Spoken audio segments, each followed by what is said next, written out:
If you can hear this, do not adjust your Aethervox. This is the Avalon Society Emergency Broadcast Network.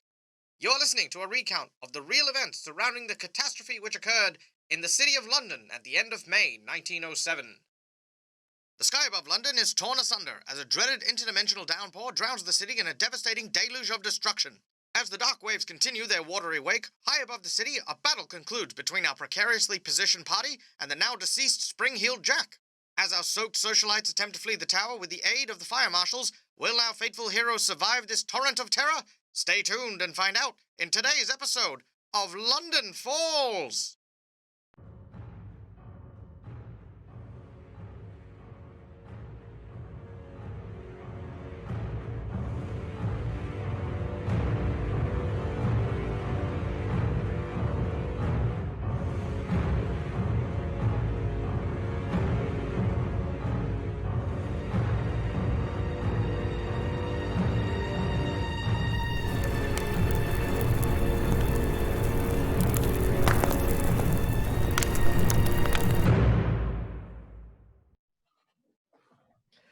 G'day guys and welcome. My name is Michael and I am the Dead Aussie Gamer, and welcome back to Avalon Society London Falls, our Through the Breach game that is following the tale of these incredibly interesting socialites from the town of London and Billum as they go through what is effectively a catastrophe.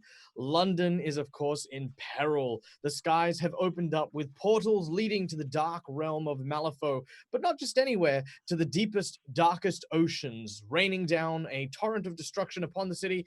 And of course, it is up to our heroes to not save the day, to not try and rescue as many people as they can, but to simply survive the night.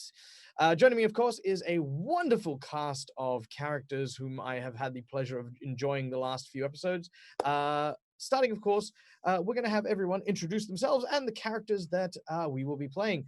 Starting, of course, with none other than Professor Scarpati, played by none other than the lovely Till. Hello, Till!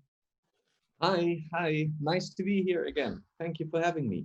I'm Till from Dungeon Fog, the online map-making software, and I'm playing Professor John Scarpati, an old, shady, well, let's call him smuggler, who run under the facade of being a professor of archaeology, and I'm just too old to still run my business. So I'm A, trying to retire, and B, I have found Billum, my associate, who I hopefully can hand over my business later, although I fear that I might be killed in the process of handing that over by my associate. Oh yeah, so it's kind of like a Sith rules, you know. If you train one, then they have to, of course, replace you by murdering you. Makes some sense. I mean, yeah, of course, why not? Speaking, of course, of none other than the tiny little opportunistic gremlin, Billum is played by the ever wonderful and ever bearded Anthony from Roll for Damage. G'day, Anthony. Hey, how you going? Yes, I play Billum, who is kind of still a rambunctious, I want to say Yahoo, but he is more of a scampy bum-like individual who has been working the long con for the longest amount of time. But I think his opinion is somewhat changing now that his life has been threatened multiple times. Oh yeah. Well, yeah. I mean, hopefully we'll get to see how that goes. But last week, Billum did make a rather fast and steadfast bosom buddy when he was spent most of I think the latter half of the episode clutched in the loving and caring embrace of none other than one Sebastian Edward Hargrave Montague, played by the ever talented Guy from How to Be a Great GM. G'day, Guy. You know, I'm not entirely sure your interpretation of last week's events match or correlate with the actual crime that was perpetrated during the saving of Big Ben. As you'll recall, the list of items that Professor Scarpati will be paying for later is growing. To wit, at the moment, it is 2 pairs of shoes and some socks. Not to mention the mental damage of having a gremlin attached to your person. It's very, very upsetting. Absolutely. But yes, my name is Guy, and I'm from How to Be a Great GM, and I'm looking forward to seeing where we go, because it only seems like we're going to be going down and to death's door, given where we ended last week. Been there, done that. Well said, of course, by none other than the undead receptionist from the University of Transmortis herself, none other than the wonderful Madame Ludovica, played by the ever wonderful Mhaire. G'day, Mhaire. You're so sweet introducing us like that, like we're all those talented, interesting people, me especially. Thank you so much, Michael. Yes, I'm Mhaire. I'm from Orkenspalter TV, and we do RPG stuff and collateral on a YouTube channel and Twitch. It's mostly German, so be warned. But, you know, like Anthony dropped in yesterday. Nice of you to share. And Michael comes in once in a while, and people start translating. And yeah, we're always happy to see the international guys hop in and try to feel you welcome.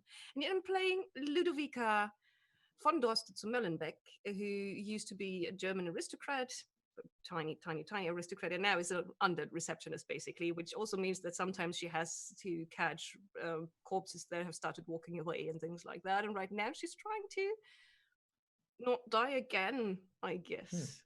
Well, I mean, if obviously corpses are Ludovica's business, then business is booming, because we, of course, oh, sorry, go on. Drowned corpses, waterlogged corpses, that's not good business. There's a market for it. There's a market for it. They're called the drowned, actually, specifically the type of undead that you can make from a person who is all bloated and swollen. They make hardy and rather juicy minions for the more discerning necromancer. But the thing is, my boss, he welds the corpse parts to machine parts, and I think the drowned ones might be too juicy for that to work. Maybe. We'll see. Well, let's try to survive. But also a fantastic hypothesis to pose to the good doctor should ever you find yourself in his company again. These corpses bring their own water for the steam engine. That's it. It's exactly it. All right, you know what? We're gonna jog on. I feel like we could talk a while for that. And of course, unfortunately, not joining us today in person is none other than Janet from World Anvil. We do send her all of our love, as she is a little bit under the weather, but she plays the role of Hortensia Fiddlewick, prima donna of the London Opera, and she has also found herself in a rather frightful state, and is trying her best to keep her composure and demeanor in the steadfast appearance that she portrays to her fellow friends and comrades. Now, when last we left off, Big Ben was, well, slightly on an angle as a huge torrent of water that had come cascading down the roads of Westminster, crashing into the side of the monument and forcing it to lose its structural integrity. High at the top of Big Ben, our heroes battled a giant demon with massive wings. Eddie, by the way, who is our behind-the-scenes guy, can we get a shot of Spring-Heeled Jack just real quick? You can see this huge, nasty, monstrous beast did do glorious battle atop Big Ben, but its giant weight caused the entire building to shift. Some were dragged out into the open weather, the rain pelting down upon them, and it wasn't until the rather hungry Billum tore off one of the creature's arms with his bare teeth, just go with it, that the creature died and fell plunging into the icy cold waters below. But this was, of course, not to spell doom, as Billum was tied off to a rope. He grabbed hold of Edward and swung towards Big Ben. A group of firefighters standing atop the Parliament House noticed our precariously hung friends and have offered some assistance, offering an idea to swing onto a building, rolling down the Thames. Our heroes were to set up a secure zip line so that people could evacuate Big Ben, so that the firemen and the soldiers waiting on top of the Parliament House could rescue them promptly. I feel like there's an objection coming from Edward. Yes. I Edward. want to point out, I am not precariously hung. I am moderately hung. Thank you very much. You know what? I heard it when I said it, and that was yeah, fair enough. Touche.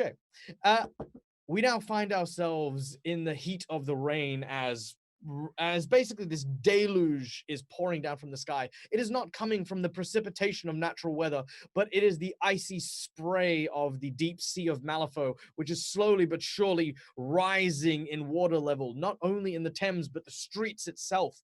Buildings and detritus have been just torn asunder and rolling down these torrents of powerful waves.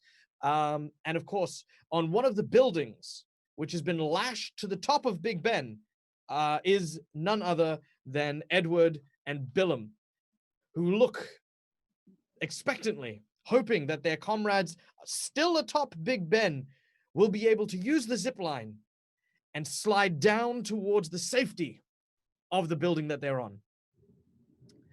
It is only a matter of time before the rope gives way. The building strains and creaks. It's banging hard against the side of the channel, and the rope itself is still a rope.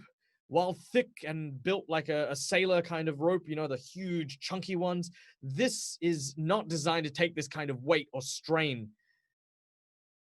We start at the top of the tower. John, what do you do? I would like to check out if the zip line's still holding, and I will turn around to Miss Droste Mullenbeck, and I will say, my lady, I think you should go first. I will secure the line from up here. Do you think that's a good idea, being a twig of a man as you are?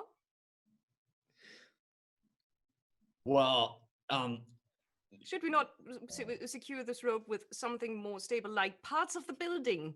Hop, hop. Yeah, that's what I was trying to do. I was trying to tie it somewhere and just make sure that the knot holds. Yes. I'll help you. Give me that end. And Ludovica will use her knowledge of, hauling. Let's go with engineering. Waterlogged corpses and things like that. All right, let's go with engineering. So I'd like you to flip from the top of our fate deck an engineering check to just see if we can figure out the best places. Engineering is intelligence if you do not have it as a skill. Now, yeah, since we're both up there, I think you can count me as assisting you. All right. So that is a 12. I do want to say, whoever drew my cards. That's a 13, because I'm dead, but my brain's still working. Yeah, it's still working. Whoever drew your cards, I drew your cards. Why? Do you have an issue? You can draw them anytime you like. Oh, all right. So you find a very strong central strut in order to secure the zip line as tight as you can. The rope definitely looks secure. The problem is the integrity of the rope itself. Still, there is only a limited amount of time, but you have managed to secure it nonetheless. Hortensia, looking up at the precipice of the ledge, says, "Are you sure, dear? I fear as though that perhaps there might be a better way or a more delicate way to disembark the Big Ben. I mean, a lady does not simply leap from the top of the tower." Oh, well, under these circumstances, a lady does. Now, let me rephrase this. Hop, hop. She looks and she says, "Oh, very well," and tucks her the bottom of her skirt into like sort of these sort of straps by her. You know, she basically folds them around so that they function a little bit more like pant legs than they do a frilly, fluffy dress, in order to reduce the drag. As she then takes a strip of fabric from her thigh and swings it over the ledge. Edward, you get you kind of can see she's got like a stocking kind of strap that she's now created a zip line tether to, as she look out below and swings downward.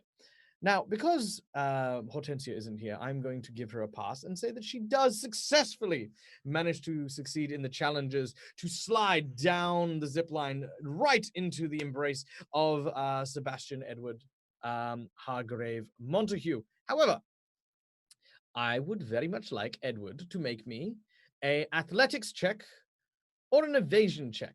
Athletics if you wish to grab the oncoming prima donna, and an evasion if you wish to dodge out of the way. As you see, she is traveling at quite a velocity.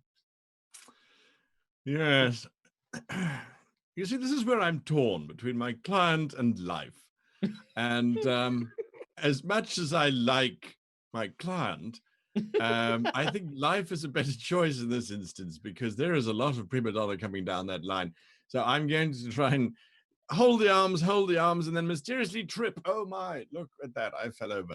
So we're going to try and evade, and the evade is, oh, I object to that most strenuous. Can I object to my own failure? You can object to your own failures. Very well. I object to my own failure and replace it rather with an 8. All right, very well. So my By evade is cheating, 9. well, you wouldn't need to object. You're just cheating on that one. But yes, you've cheated fate, and with a 9, as she is just about to reach you, you oh no, and stumble as she rolls tumbling to the ground. She sort of stands up and very very swiftly, like you are very surprised at how quickly she can straighten herself up. Just a few moments pass, where she's looks a bit disheveled. Blink and you would have missed it. And now she then regains her composure and her proper stance. She looks up and she waves at Ludovica. Ludovica looks at Scarpati. Well, do the women or the frail go first? In your case, I think it's both, so please move along. We will talk about this later. And she takes her umbrella, her parasol, and probably Very well. ruins it completely. Does your parasol have one of those hooks on it? Oh yeah. Oh yeah, easy. You hook it onto the edge. Now, as you slide down, what I require from you is an acrobatics check or an athletics check of your choice, and you just need to make this. I'm not very good at both of those. You just need to make a 6.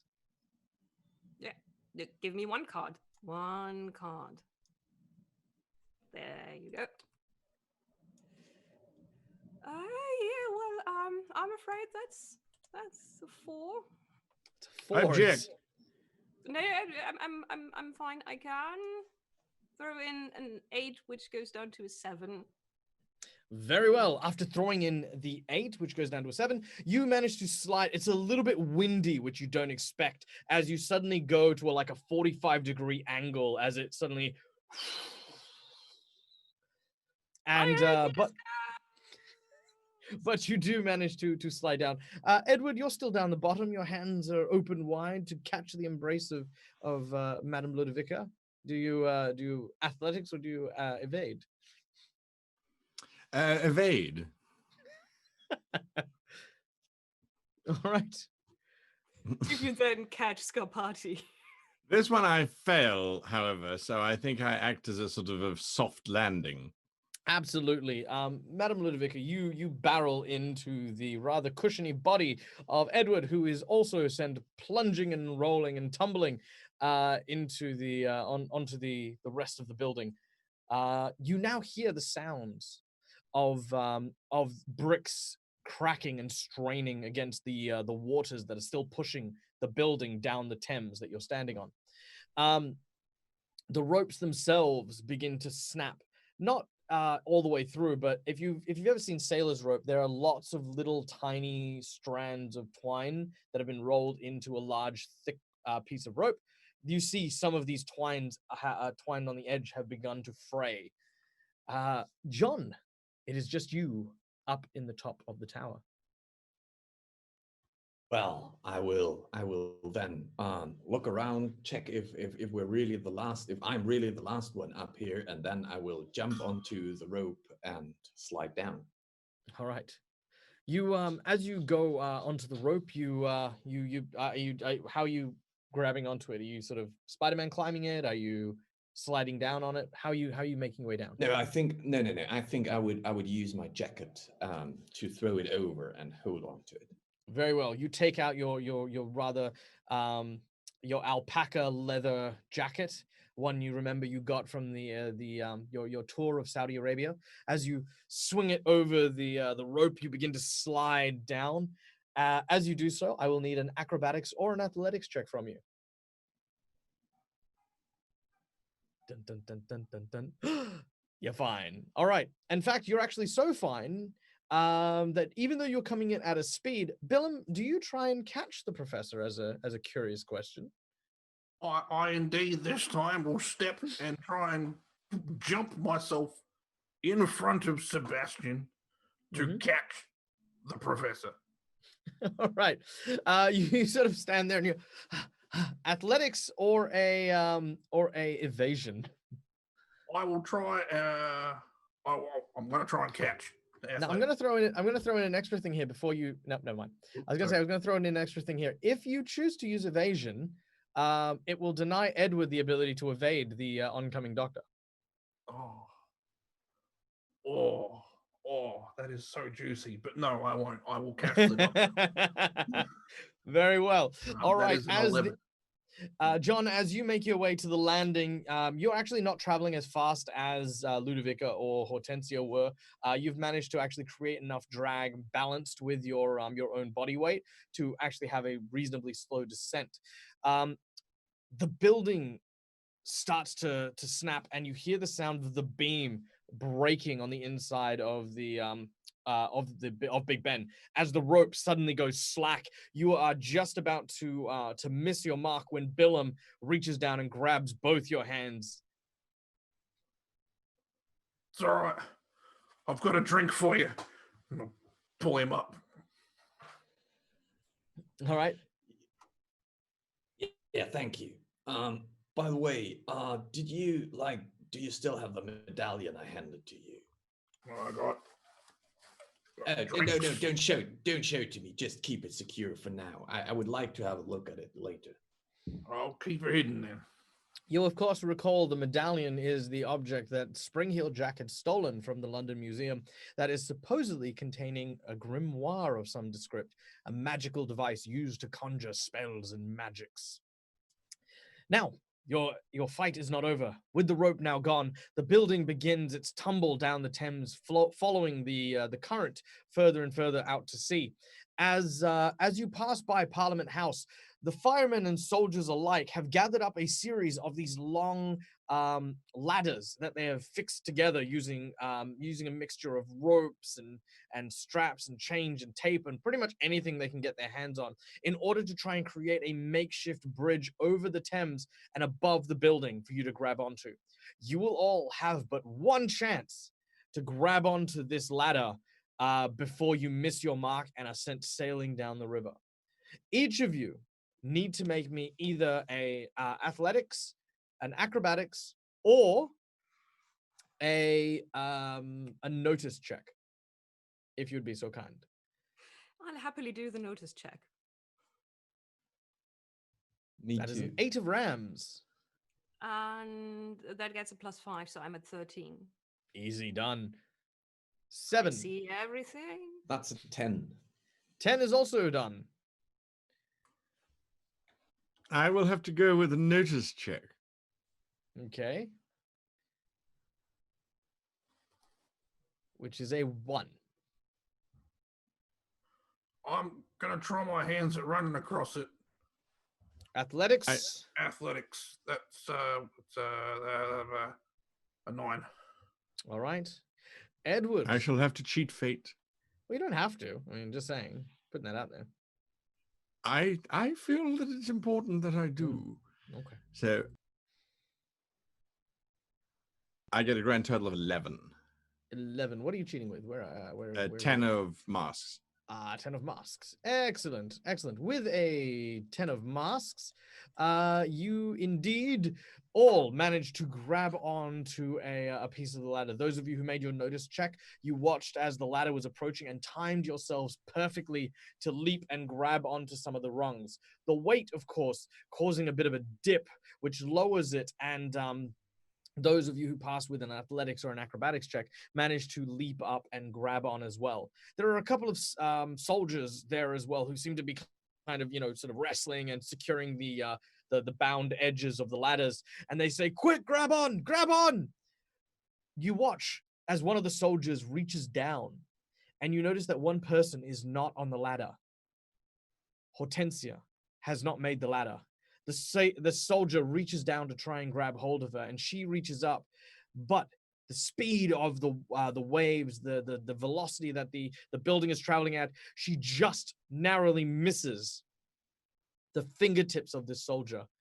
And you watch as Hortensia looks with a poised grace, but a look of alarm as the building veers around the edge and the corner of the Thames.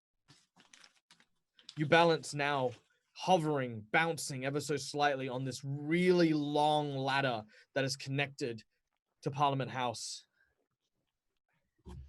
I get to read her will finally. Do you pull that out because you're still holding onto a ladder with two hands? One arm through the rung. How close am I to Edward? You're pretty much all adjacent to one another, about maybe 2 yards away, give or take. I probably hooked my parasol to the. Then I'm going to kick Edward's shin if he actually pulls out the will at that moment. Edward, can you make me a let's go with a athletics check, please. Yeah, I know it's your favorite skill.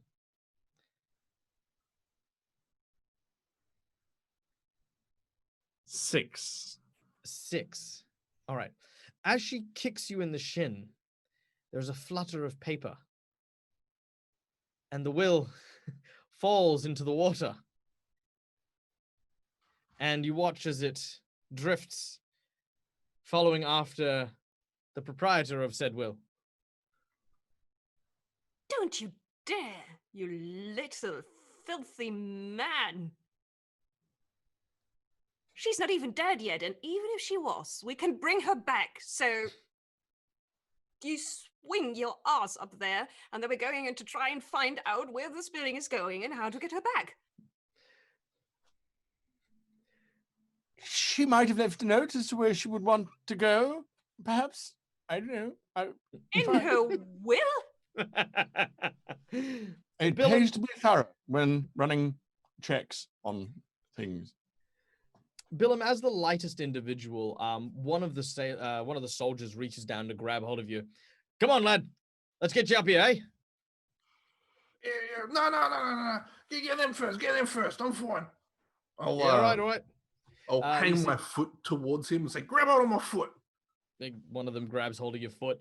I'm Another try one and, walks. fling myself down to Jesus. lengthen my body to reach down to the next person.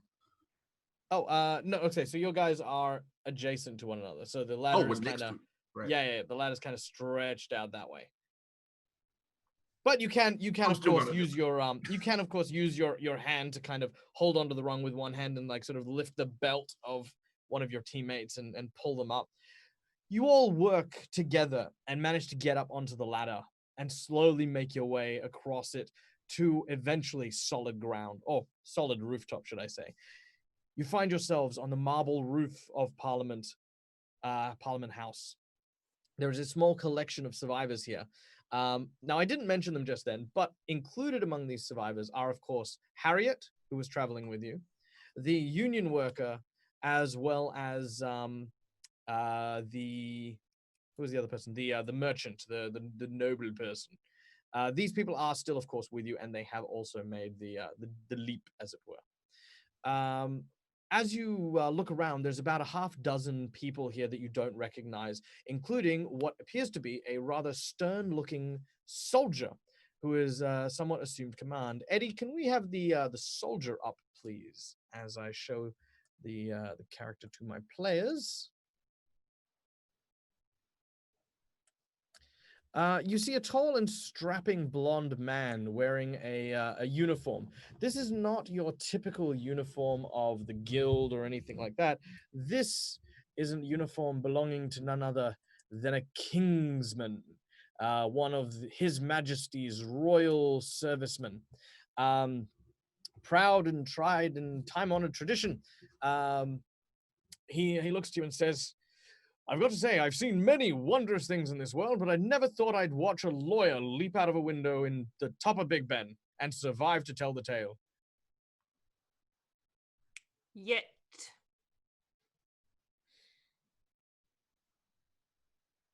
Which is there's an awkward silence as you're just shooting daggers. Yes, well, about that. Are you all right? Do you need any medical attention? We have a few. We're fine. That lady there, she's floating. We got to get that lady off that building. I'm terribly sorry. I'm having trouble concentrating. Are you some sort of jaundiced child? I'm a gremlin.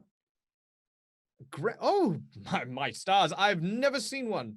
I've lived in London my whole life. Never came across one in my life. I apologize, sir. You're wearing this thing. Yes. You're obviously important. Oh no. You're important, ass, and save that woman. What woman? Oh, the lady on the the woman with the hair. The prima donna Hortensia Fiddle is her name. Yes, no, I saw that. Terrible business. I'm afraid there's little we can do for her. We're all doing our best to survive as we can. I am afraid we're bound to this building for the time being. The waters Why don't you be quiet for just one moment, if you please? Clearly you're in charge. We all respect your authority and your uniform, but you obviously haven't left whatever grounds it is that you were trained in. Professor, we have to rescue the prima donna. Is there anything you can think of? Well, we could. So I think, well, no, unfortunately, I was hoping that the royal sir gentleman guardsmen here would come up with a great idea. Otherwise, we will just have to, well, form a rescue party and try to get to her, which kind of seems rather unhealthy at the moment. I say, you wouldn't happen to be soldiers yourself. You seem quite level-headed, given he points up at literally the sky breaking apart. Well, no, I had my fights, but the army is too many rules, too much obedience, not my thing.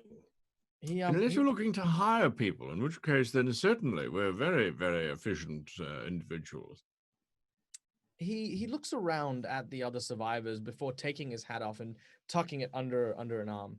He turns and he says, listen, I'm going to level with you. I'm just a lieutenant. I was placed here to testify at a trial in the courthouse at some point or another and was told to wait here.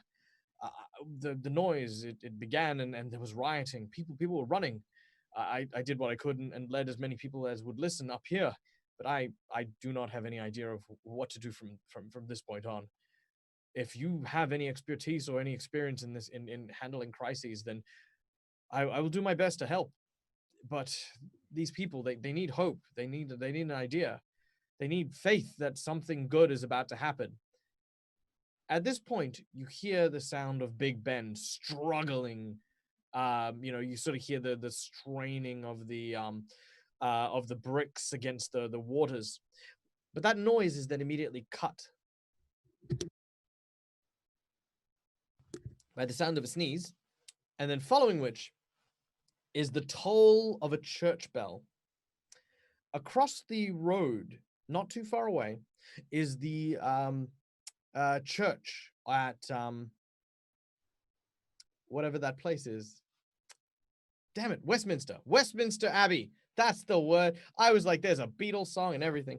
Anyway, yes, Westminster Abbey's bells ring loud and true, which obviously would not normally make sense given crises and the like, unless, of course, someone was inside ringing the bell themselves. Perhaps survivors, perhaps people safe. We need a boat. Billum, don't you have a connection or something? Isn't there like a... Rouge did mention a boat. I beg your pardon? The other one, mummy, goggles, sometimes a beard, other times a hat.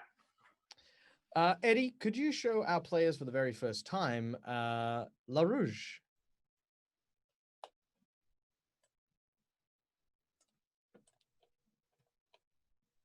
All right. It's me. There you go. All right. So this individual here named La Rouge is, of course, Billum's friend and compatriot, a French gremlin who has, for the longest time, been there when things have gotten quite precarious. However, as you turn your gaze to look around and try to spot the rather opportunistic gremlin, you can't seem to see him even among the other individuals here. There is, however, one person that catches your eye, Edward. It appears to be a woman by the name of Madame Zostra. The reason you know this individual specifically is because a long time ago, flashback scene,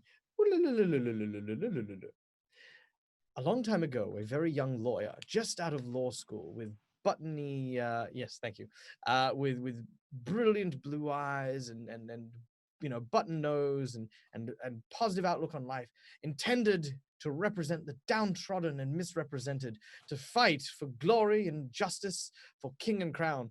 He had a few clients, 2 or 3 of them, in fact.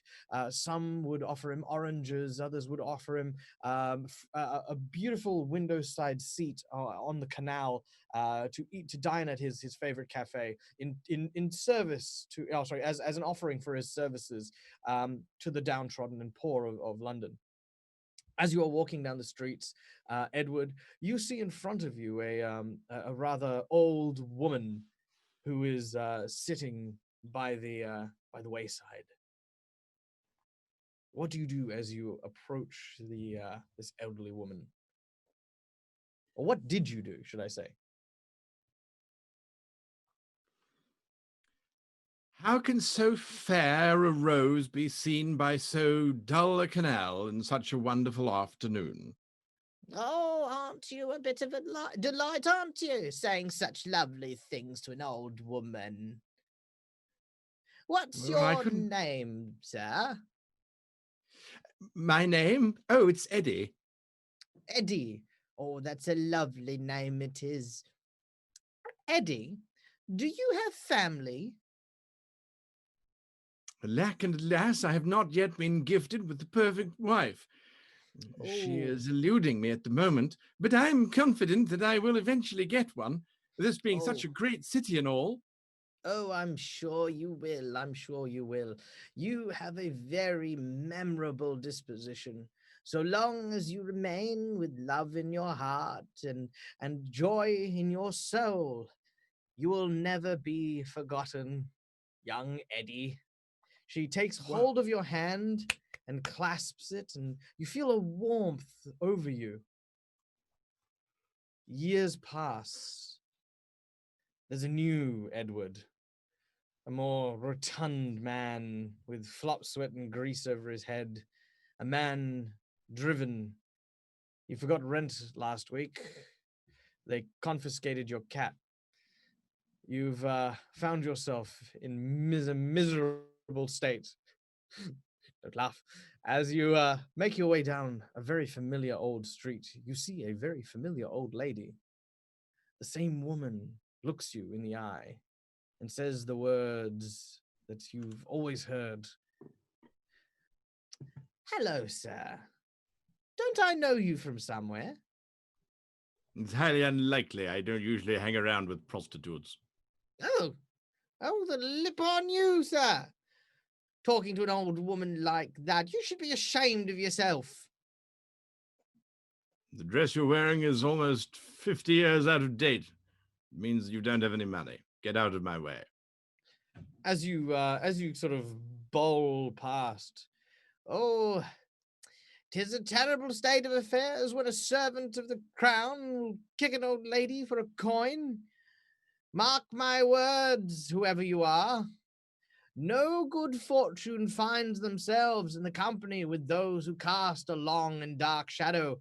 And from your girth, good sir, you cast the longest and widest shadow I've ever seen. Silence your tongue, old woman, lest you become nothing but a shadow. Ooh. We now find ourselves back on the top of the Parliament House and among the survivors that seem to be clustered together, huddling for warmth. Edward, you recognize an old woman seated among them. That's not possible. She is blind in both eyes, decrepit and old, her bones even brittler and thinner than that of John Scarpati. See, he's coughing and dying right now. I caught you. So yes, that is what you see. Madam Modernbeck, can you tell one of your own at a glance? Usually, I have a very good eye for those of a less living disposition. What do you make of that thing? And I point to Madame Zostra. As you look over at Excuse the me. As you look at- Undead, maybe. Unperson, never. I look over. as you inspect the old woman. Also, I think we're done with LaRouche. This woman is not going to be LaRouche, Eddie. I'm just going to put that out there. Just laying it out there. It is not LaRouche. Thank you, Eddie. I missed an opportunity there. I was thinking about it. I was really coming to terms with it, but no, it is not. The old woman, however, as Ludovica turns her gaze to it, does indeed seem like she does carry this smell of the undeath. However, in a rarity, she doesn't seem to be using any preservatives. Her method of reawakening is probably akin to what your master would call voodoo, as opposed to traditional styles of necromancy. Billum, for example, you would know, Ludovica, would be familiar with a creature or with a person or a type of thing called a bokor, a spirit person or a shaman who would specialize in the creation of such creatures. It is said that so long as they are in possession of a particular bag of some kind containing parts of their personage while they were alive, they are effectively immortal without so much as upsetting the guild guards by having rotting flesh fall off them and exposed fanged teeth or anything. Well, yes, there might be someone slightly similar to me here. May I ask why you want to know? Do you have a problem concerning the undead? I have met this woman precisely 3 times in my life. She has never been a harbinger of joy or happiness, and has usually presaged the arrival of death, doom, and destruction. Well, you have never struck me as someone who brings happiness. And you usually foretell boring evenings looking at papers. So, Precisely my the point. problem being? She's clearly been following me for a long time, and it 'Cause makes you've seen no her sense 3 whatsoever. times. Scarpati and Billum, do you chime into this conversation at all?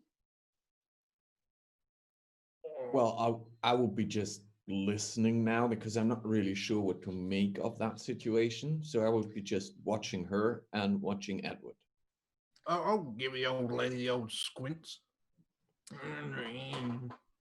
Oh man, you think that once upon a time your mammy told you about like this bit of toffee that was stuck under like the seat of a wagon that was probably older than the wagon itself. You think that maybe this woman's skin might be made of that stuff. It's not that pleasant to look at her, and the only thing you can be grateful for is that she is blind, so she doesn't have to look at how horribly decrepit she is. Can I see a bag, like a Bocca's magic bag on her? Looking around, she does indeed seem to carry a satchel of some kind, a small purse that seems to be sewn by hand, made of various bits of twine that are brightly colored. Lots of purples, lots of blues. For the discerning eye, very Romanian in origin or appearance. The old coat might be a bocker. What? You know, voodoo. Swamp magic. Isn't voodoo Western African religion that has also blossomed among the slave population in the United States? Nah, that's from the bayou. But she does not strike me as being from the bayou. Yeah, but I look at her. She's got skin like a toffee.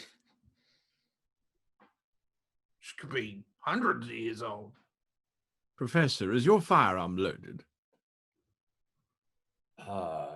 Yes, but I don't really see a point in shooting at random old ladies.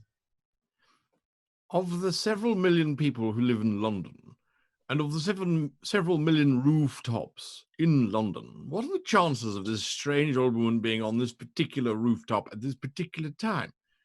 Does it Well, not how strike about you we as go over and ask her, and I will walk towards her.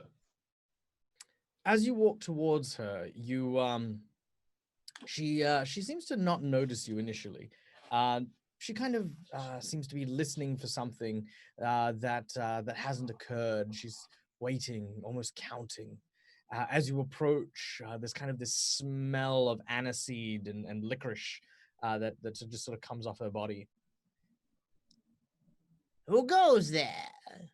You must speak up. My ears aren't what they used to be, I'm afraid. Well, apologies for interrupting you, lady, but my name is Professor John Scarpati, and you are, for not a real reason that I can discern, upsetting my barista quite very much. It's like... You mean the man who makes you coffee? Well, he never really did, though. No, he's my lawyer. I'm fairly sure you said barista. That would be the man who makes coffee. That's not really the point, though.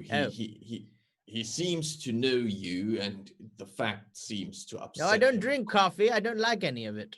If you have an issue, or if your barista has an issue with me, then be it done. I mean, do you not see the world is ending? I mean, you thought one person would come and ask how an old lady is doing, and before asking them accusations of accosting poor coffee makers?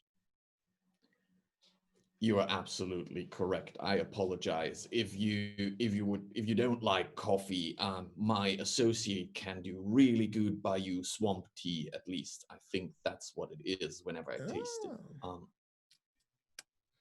It has been a while since I've had some of the shine, but yes, no, I do find that to my tastes.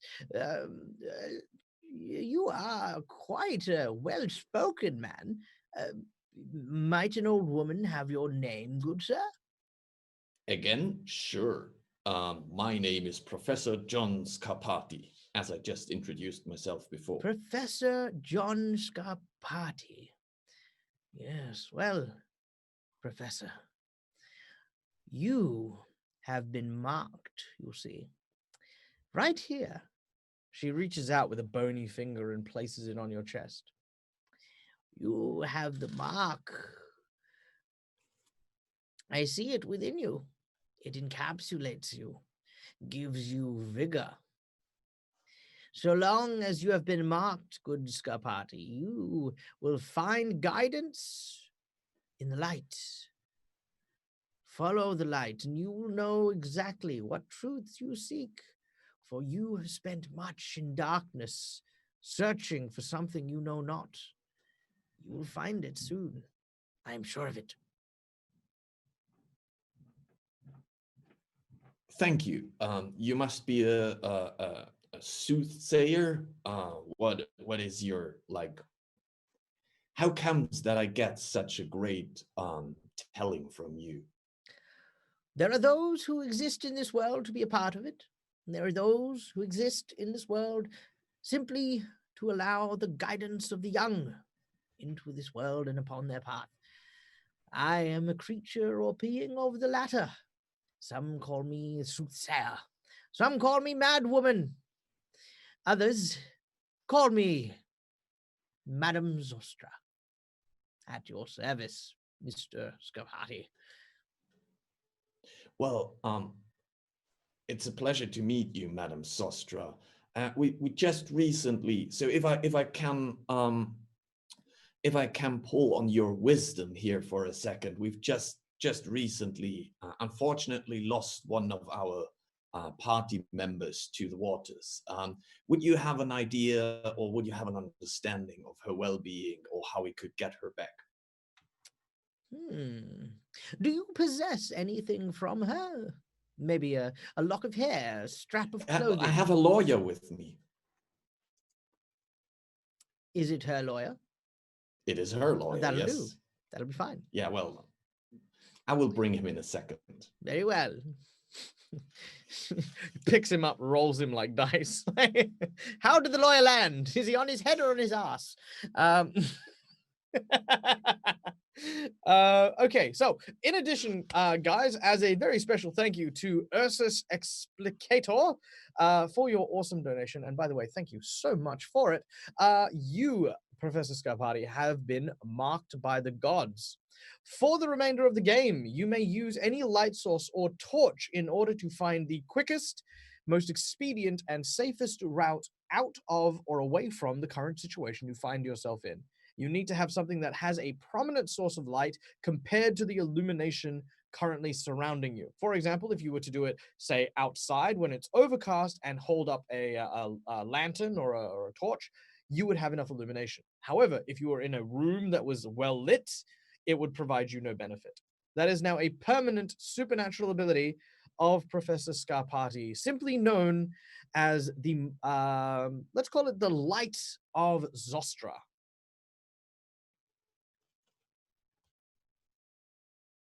Very cool. Thank you very much. So I'm just right now I'm going back to Edward, and I'm accompanying him, or I'm trying at least to bring him to Madame Sostra. I don't want to go anywhere near that woman. You understand, she ruined my life. I'm pretty sure that you did most of that yourself, but she might help us to bring back your employer, the prima donna. She might have ideas how we could get her back. So why don't you just follow me for a bit here? And if he's resisting, I would kind of tip him, not really threatening him, but just tip him a little bit with or poke him with the tip of my gun. There's no need for that. You have been poked with the tip of your gun. I will walk towards Madame Zostra. But, under my breath, Billum, we might need a little edge on this individual. The professor seems to be under her charms, if you know what I mean. Well, hang on. You want an edge? How about a drink? Have one, why don't you? No, over her. Oh, You know, your thing, the thing you do. the thing. I think you should just go talk to the old blocker. Well, you gotta be scared. I just saved your life. You shouldn't be scared of nothing. I go over to Madame Zostra. All right. As you make your way over to the old woman, she stops for a moment. She says, You, sir, you appear to have a different aura about you. One that I scarcely recognize. Have we met before? We have. did you just reveal yourself to the blind woman? Yes. Okay, just checking. She says, I knew tale of a man like you once, a man consumed by his own greed and misery, till it left him naught but a shallow husk of an individual. The poor, poor individual continued to lurk in the shadows of society, barely noticed. Till, of course, he finally proved himself. Or am I It speaking? is most certainly the curse you bestowed upon me, you old hag. Yes, I thought it might be you. And yet here you are before me yet again. Now, I must ask, how important is this woman to you? Do you truly seek her salvation, or do you simply look for another meal ticket, you withering parasite?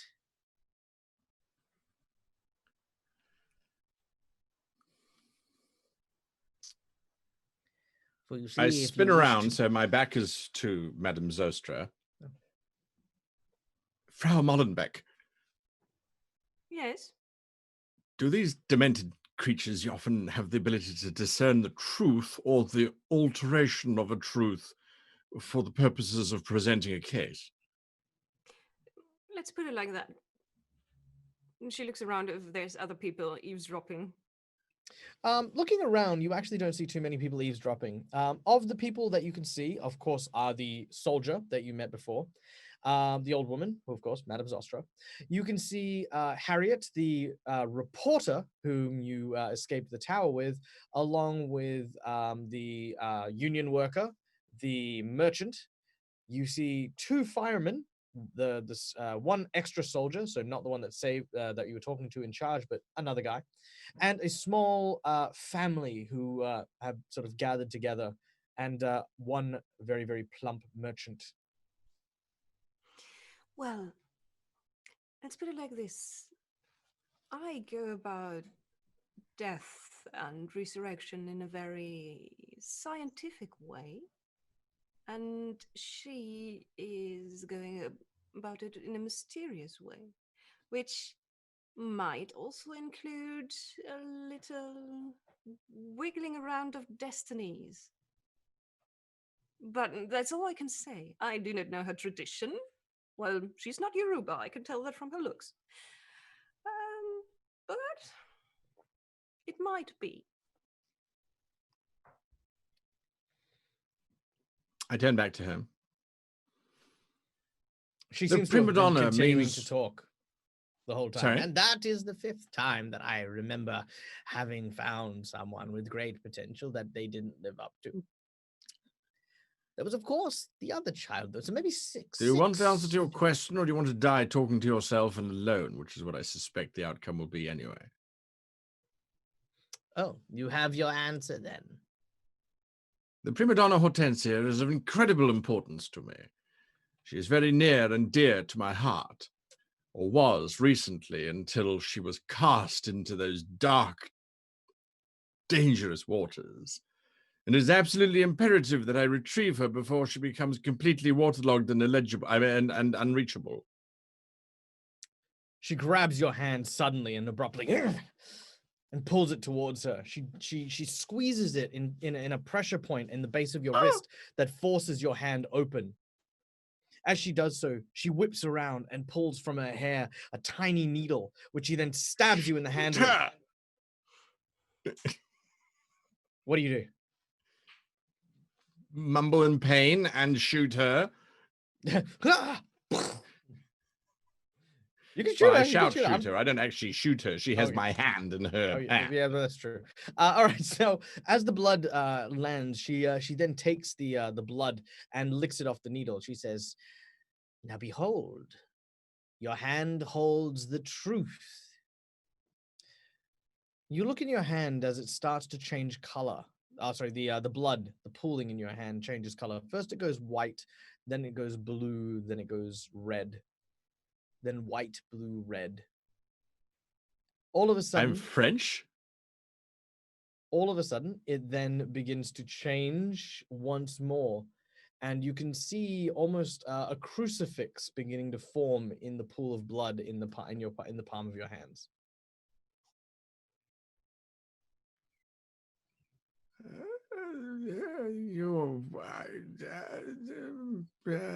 Are we done here, crone? Yes, yes. But remember, Frederick, that if you continue along your path of greed and treachery, you will not find that which you asked and you gleaned so many years ago. Stay true to yourself, for deep within this husk of a person lies the heart of a good soul. You just need to dig around in it. I'm fairly sure there's 3 or 4 fat ones in there. She jabs you in the stomach.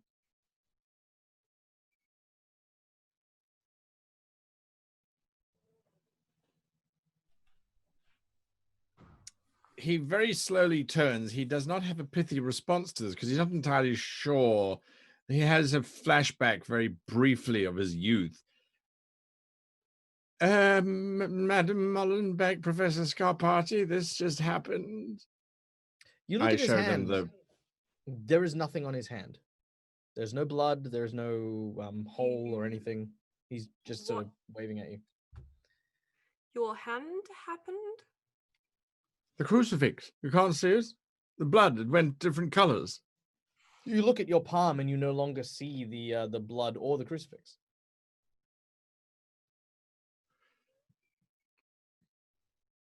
Well, I once met a soothsayer when I was on an expedition in Africa, and they can, well, cast visions. So whatever you saw might be a hint to what you need to do to get what you seek. So you have been asking for the prima donna, and the crucifix might be an indication of where or how we could find her.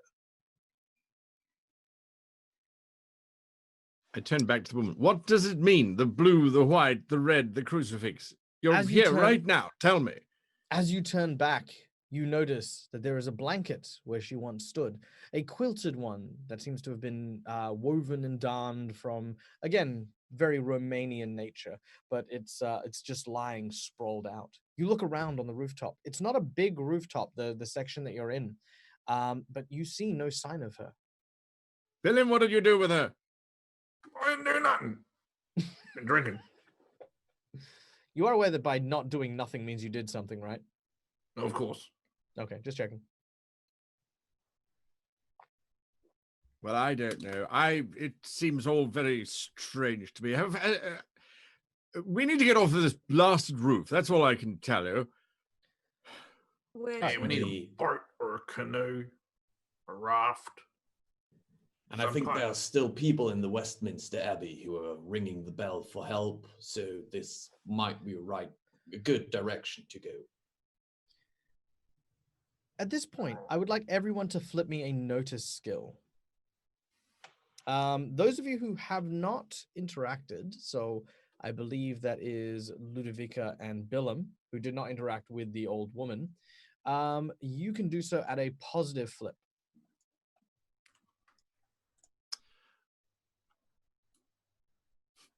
My notice was 3. 9.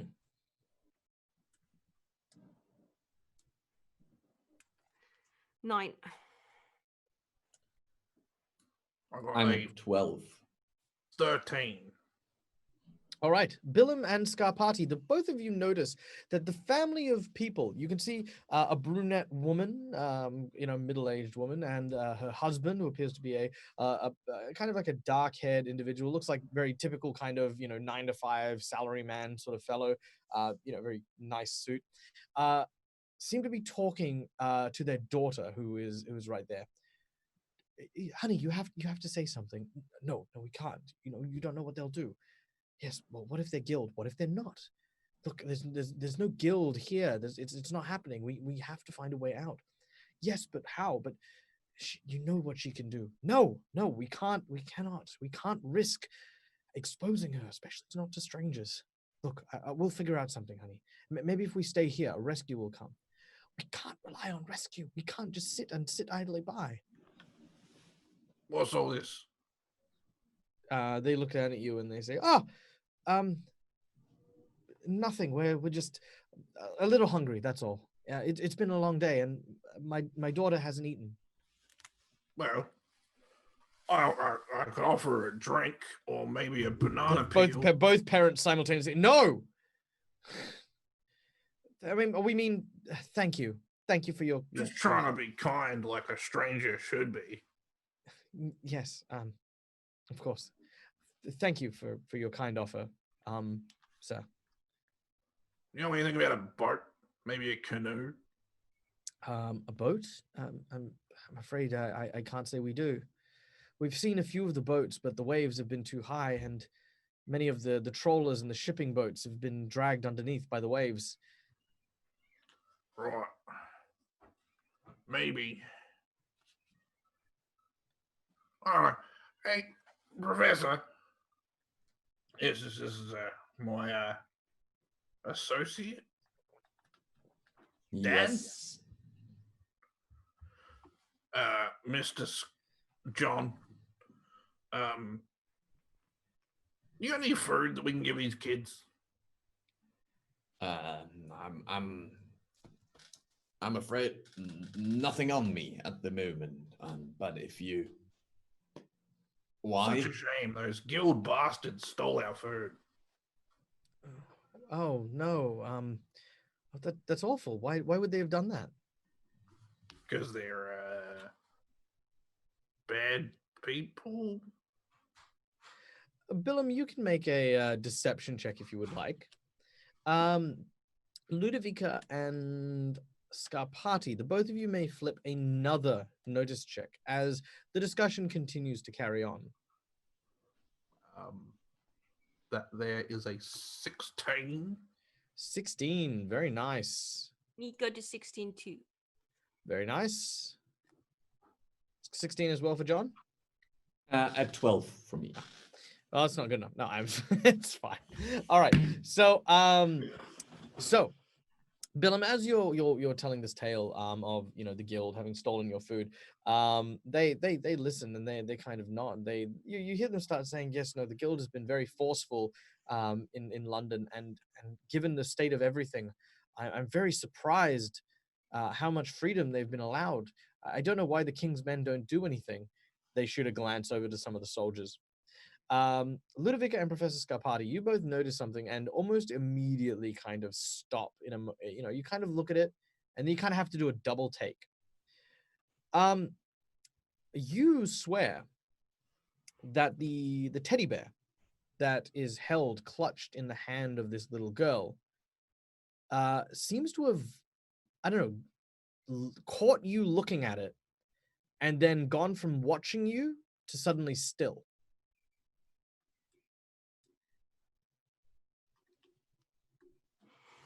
Ludovica walks over slowly, exchanging a quick glance with Scarpati. Yes, you saw? Haben Sie das gesehen, Herr Was? Professor? Ja, das sah sehr verdächtig aus. Well, that was really, that thing moved, I think. Ludovica comes closer and then hunkers down near the girl, putting her parasol on her knees. Well, excuse me if I've ever heard you talking about the guild, and let's put it like this: they have been a pain in the backside for many unusual people in this city.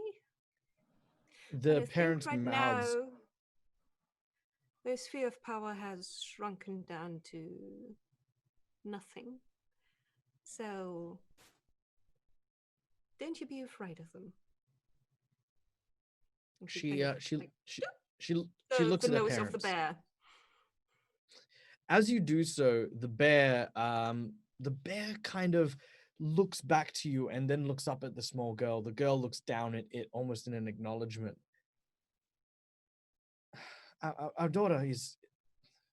She kind of looks around to kind of keep her quiet from the soldiers. Our daughter is gifted, special. A long time ago, her mother was related to witches and warlocks and all of that. Magic hadn't manifested on her side for generations, so we didn't think much of it. Then we caught her playing with her toys, and no matter what toys we replaced it with, they would simply behave rather peculiar. I've just found a word I can't say properly in an Australian accent. Peculiarly. How do you? All right, Anthony, help me with this. You're gonna ruin this. Do it. Peculiarly. You're right. Right. Australians can't do it. All right, Guy, you do it. You can't? No. It's very odd. That's it. Okay. It's weird, okay? I tried to say a word. Now you know you are aware I'm gonna go away and practice that like a million times now. All right. So I also noticed that you didn't even try to ask the Germans to try it. no. Well, do you want to give it a go? I can't do it in an Australian accent, but peculiarly. Peculiarly. Peculiarly. God damn, that is really I hard. know the melody is a little bit weird when I do it. Peculiarly. Yeah. Yeah, this is the show for the rest of the day. Anyway, alliteration 101: how to speak with the back of your tongue. All right. So anyway, so going back to it, the dolls were acting odd, bizarre, and we couldn't explain. Sometimes they would be there, sometimes they would move. It was only then that we realized that our little girl had connections to magical powers and was able to conjure and create these effigies. We think that maybe she might be able to help by summoning something to be able to help us reach the church, but with the soldiers, when you know, you understand, it's very hard for us to expose our little girl. If it was any one of us, of course, but well, people are what people are, and we love our little girl, and we would never put her in danger. I would like to check out Billum and the little girl. Are they approximately the same size? Almost identically the same size. Well, what if we do a little, well, play a little trick on the guards here and dress up Billum as your daughter and dress up your daughter as Billum? It would look like as if Billum would casting or conjuring anything here. They look at each other. They're kind of like, that is the balmiest idea we've ever heard. But you know what? In a desperate time, if you think it'll work, yes, of course. Put a frock on. Billum, you sort of head behind what looks to be like a small section of the building, like kind of what you think is like ventilation shafts and the like, and you disrobe. As you do so, the little. Oh, you've gone. Ludovica also pops up a parasol as a decency protector. Decency screen. Yes. The little girl, after Billum is in his birthday suit, heads behind, changes into the suit. You notice that the girl isn't really saying anything. Very quiet child, mostly because I'm not going to try and sound like a little girl. It's very hard. But she emerges dressed entirely as Billum. Billum, you then step out and you're in a dress. Somehow, Excuse me, little girl. Can I borrow your teddy bear for a second? And I will take the teddy bear and hand it to Billum. The teddy bear turns its head 360 degrees to look at Billum. Well, that's not creepy. All right, Edward. While the others are playing dress up with Billum, what are you doing? I'm not entirely sure what they're doing. I'm also not entirely sure about this old woman. She has made Edward contemplate certain things, reflect on certain life choices, perhaps. Think back fondly to the days when he was young and optimistic about saving the world, and how ironic it is that he is now standing here at the very end of the world, regretting 50 years worth of life experience, perhaps. But other than that, keeping an eye on the waters, looking for a means of getting off of this rooftop or a boat, something along those lines. But he hasn't been paying attention at all to the cross-dressing that's happening behind him. Well, standing next to you is, of course, the soldier who sees that look in your eye and says, "You know, I know many people who have that same look. Usually they come back from war. Dark times can really put things into perspective." Is that free, unsolicited advice? No, it's talking to the rain.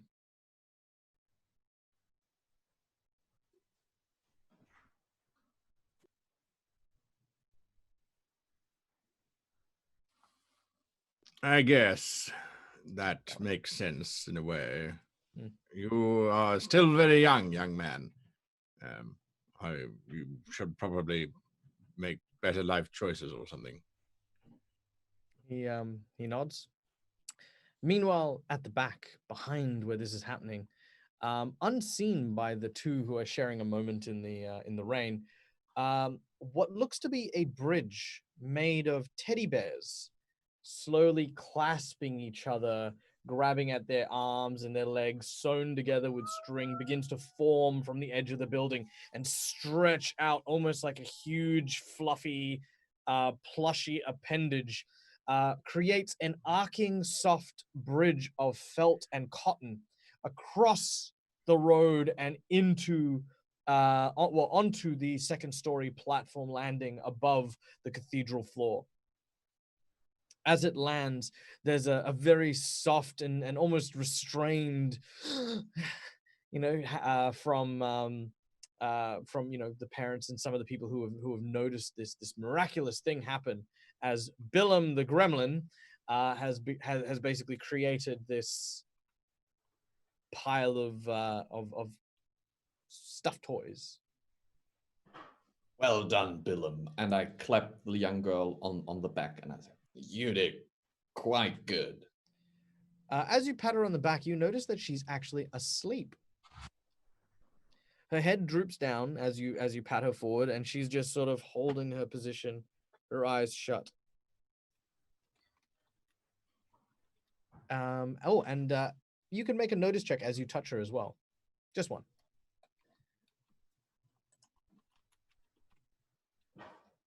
Oh, okay. As you touch her in the back, you notice that some of the dolls begin to fall into the water.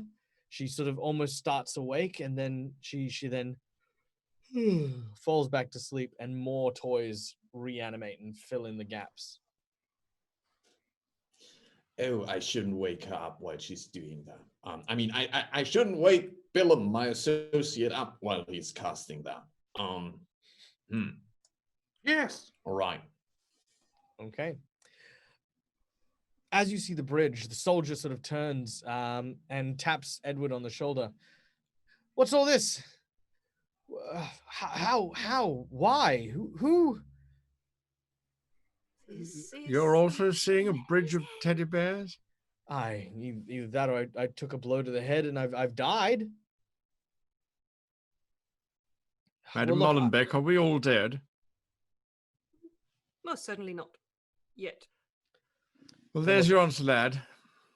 Well, look, I've been trained to not look a gift in the mouth. So I mean, everyone, quick, gather up and form a single file. Make your way across this landing. We're going to be sending the firemen over first, followed by the civilians, followed by the soldiers. We're going to make sure that everyone gets across safely and sound. The firemen stand up and begin to make their way to the edge as they sort of use their feet to kind of test the integrity of the bridge. It is soft and rather unstable, but, with enough pressure and with enough faith, it is holding their weight. Ludovica. Ludovica bends down to unlace her shoes. You unlace your shoes? Yes, I'm not going to trample the teddy bears Aww. with my boots on. Yeah, the firemen don't really have that consideration. Yes, but Ludovica when it's her time, she's very, very gingerly stepping onto the teddy bears with stockinged feet and just going. Thank you. All right. Well, the firemen go first as they begin to step across. They're more testing the integrity. They kind of give it a bit of a jump every now and then just to make sure it's like, okay, this is stable. Next one. All right. Keep together. All right, Alan. Now, just make sure that you don't look down. Yeah, no, I got this. Okay, we're gonna make it. All right. Hey, Eugene. Yeah, what? If we ever get out of here, I've got to remember to take you bowling. Bowling? Yeah, bowling. You're not going on about that again. You know, ever since your sister moved to America, you've been all talk about these new sports that she's heard of from over there. No, but I mean it this time, you know? I keep telling myself that I couldn't get over the fact that she left England and went to go do that. But, you know, America's not that bad. I think maybe that there is hope that we can maybe, you know, make a new life, get away from London, you know? Alan, listen, you're talking crazy now, okay? Just focus on what we're doing. We need to get across here. Other people are counting on us. Yeah, you're right. They're about 3/4 of the way across when all of a sudden, flying out of the air is a tiny winged creature. This tiny creature, no bigger than maybe a household cat, with these giant spiky wings and nasty, vicious fangs, flutters down from the middle of nowhere and grabs hold of the fireman's shirt. You hear one of them turn, Alan, as he reaches to try and grab his friend. Eddie, can we get a visual on the creature as it pulls and tugs at the coat of the fireman? This creature grabs and yoinks him off the bridge. He plunges into the water, the tiny creature not even being able to sustain the body weight of the fireman as he falls into the brink, the briny deep. As he hits the water, almost instantaneously, he is submerged by the black waters and disappears from sight. You hear the other fireman go, Alan! He quickly turns and takes a couple of swings at the creature. One of them clips it in the shoulder. It hisses as this black ooze drips from its shoulder, and it flies into the sky away. Damn it! Damn it! Damn it! Damn it! He throws his axe out of frustration into the ocean or into the water. He makes his way to the edge and stops and breathes heavily. He looks over and he gives a thumbs up. Everyone's obviously clearly seen the creature. He's giving a thumbs up more for the stability of the teddy bears. The soldier says, "All right. Well, it looks like we've got hostiles on this bridge. Anyone who's armed, please carry your weapons at the ready and keep a weather eye. We're going to move in groups of 3. Stay close together and stay attentive. We'll have the 4 of you go together, as you have, of course, the young gremlin with you. But the rest of us, I will travel with the family, and the rest of you can group up. All right." They begin to form small groups here and there. All right. What is it you guys wish to do? Or more specifically, when would you like to travel across this bridge? Just to clarify, when you are saying we're having the young gremlin with us, Oh, you know what I mean. Yeah. Okay. You have a little girl. Dressed as a gremlin. Hmm. Well, you can have a gremlin dressed as a little girl, but, you know, I think the gig would be up at that point. Well, a I pretty dress. You watch as Well, the let's soldier get comes across over. this infernal thing before it collapses. Billum, you yeah, go that's- first. Well, of course I'll go first. Women and children first. All right. You hike up your dress and begin to make your way across first, Billum. As you do so, the sailor goes, "It's a terrible state of affairs when London's just filled with jaundiced children." He looks at the mother and father. "I'm terribly sorry. It must be very difficult." Kind of keep making your way through.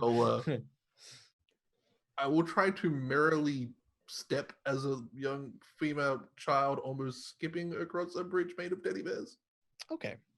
Just to clarify, it is raining. There is a torrential downpour. There is, of course, the giant cascading waves of death.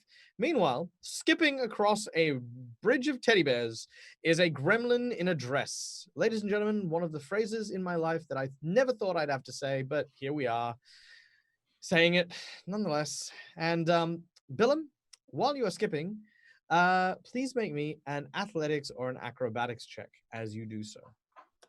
I will indeed. Oh, thank gosh.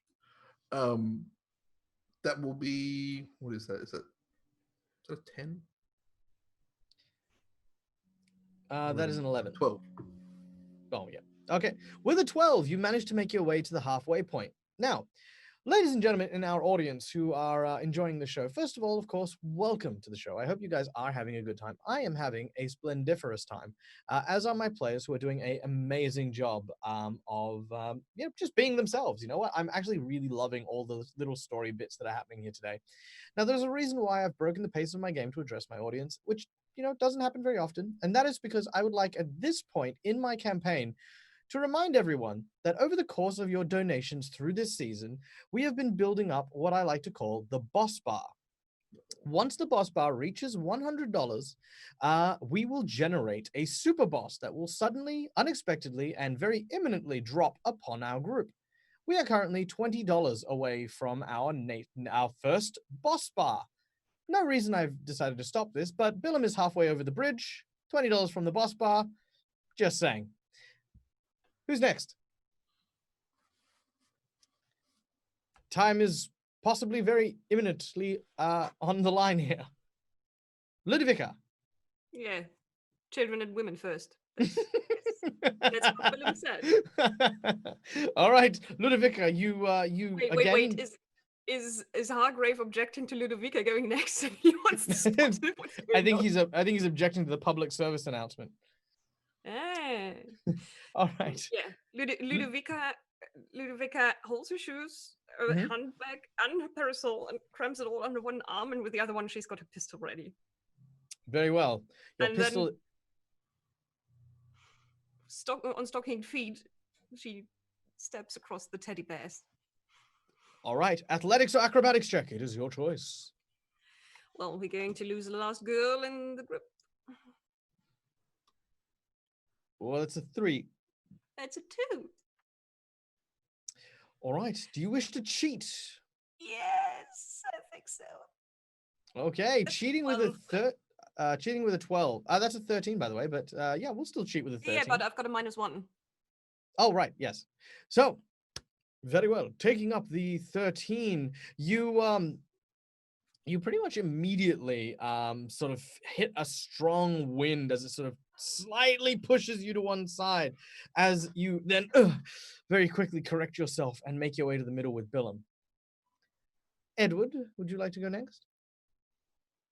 Yes. Since I don't have any shoes to take off, I will be walking without shoes on as well.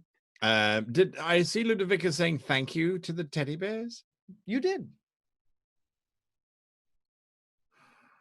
With the words of Madame Zostra hanging heavy upon my thoughts, and me being heavy upon the teddy bears, I walk as only someone who has been fat will know, like a fat man trying to walk like a light man, only failing miserably.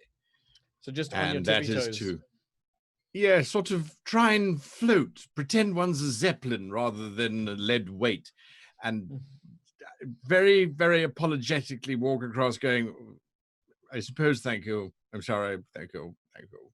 Thank you. You're very nice, bear. Very, very nice. Nice stitching on that very nice stitching. Lovely, lovely buttons. Very, thank you. Thank You notice that one of the bears turns to look at you and rubs you on the foot. No! Suddenly the speed increases and Edward runs across the bridge. Make an athletics check. You can make one at a positive flip because of your sudden and imminent haste. Oh, great. My favorite roll.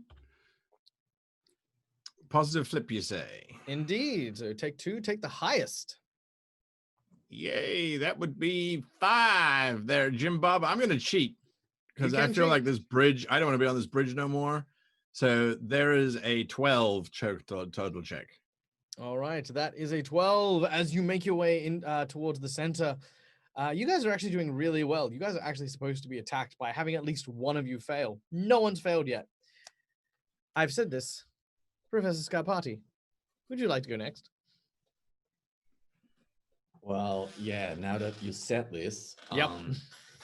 so I assume my Billum, like my little girl Billum, is still sleeping, right?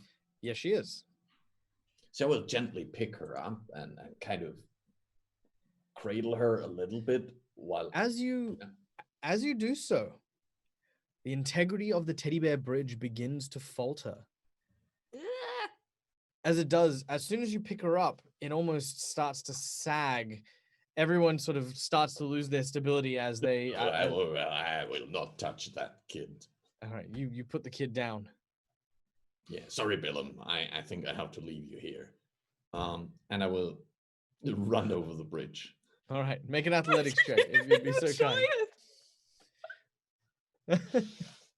Well, do I get so as a father of a 9-year-old daughter, that is really hard for me. But would it be do I get the feeling that if I wait until the last person is over, I could pick her up and run before the bridge completely falters? Because then I would wait.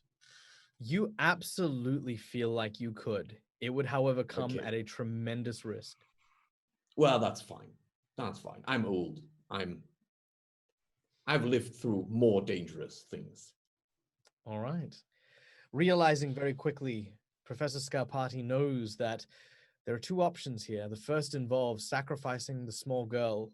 The parents, not even realizing that this is going to be the case, probably would stay behind and perish as well.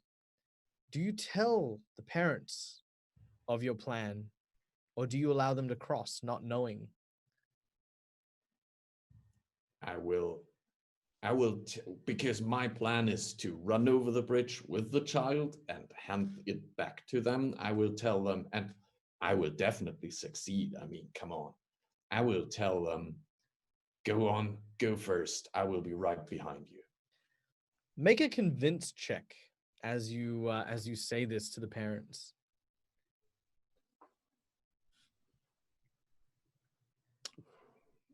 They are convinced.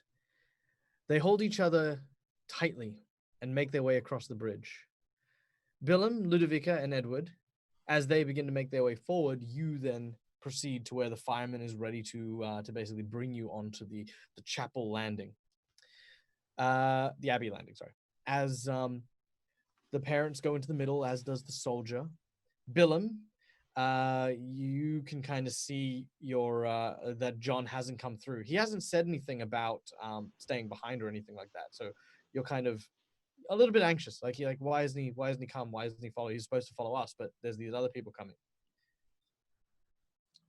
A bead of sweat will tip down my head, and I'll look back over the bridge, and I'll do my best to impersonate a small girl while doing Billum's voice. Be like, "What about the professor?" The professor said he'll be on his way. One of the parents says.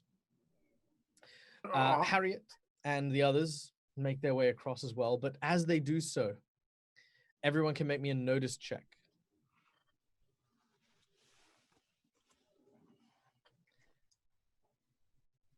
Now, to let everyone know how the mechanics are going to work, anyone who fails this check will summon one of these creatures. Anyone who succeeds will notice one of those creatures. I will notice one of the failed. Yeah. So, what do we get? 17. You are fine. Billum? I'm gonna cheat. Okay. I'm gonna use my 6 to make that a total of 10. Very well. A 10 it is. That's 2 successes. I got 3. That's 1 failure. I've got a card up my sleeve if you need it. We can shoot Well, this no, he thing. I can't have a discard gun. to use it. And I've got nothing to discard. All right. Bent. Professor? Oh, I need to do it too. Sorry. Mm-hmm. No, that's fine. Well, I'm going to cheat now. Very well. Okay. One 8. lone. You know what? We're gonna make this a kind of a boss thing. So one of these little flying critters makes its way back. This one you recognize very, very clearly. It has a scar on its chest from an axe wound that you know was dealt by the fireman from before. This one deserves a name. Could I ask that our audience members please decide a name for this now named NPC mini boss? Well, it's a mini boss, as in it's tiny. And yeah, I'll have Eddie tell me what it is. As this creature swoops in to attack Harriet and the others, We'll have everyone roll or flip initiative if you would be so kind, and we shall go into combat as you try your hardest to protect those still on the bridge.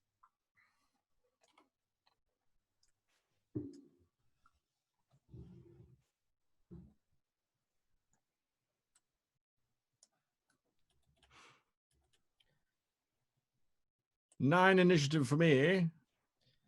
All right. 9, I have an 11. 11. Yep. 5. 5 and Sorry, I was muted. I think that's a 13. 13. Nice. Okay. So, Professor, you are up first, followed by Billum, followed by Edward, followed by the creature, and then followed by Ludovica. And of course, that is Right, the beast you see. The so people are still on the bridge, right? And the creature is attacking. So That is not true. yet. It's not yet my turn to pick up my Billum and run. So Not I yet. will step a little bit aside, just because I don't want to wake up the girl with me firing shots. And I will fire at the creature 2 times. All right, make your attack. As you fire your first shot, you hear it sort of.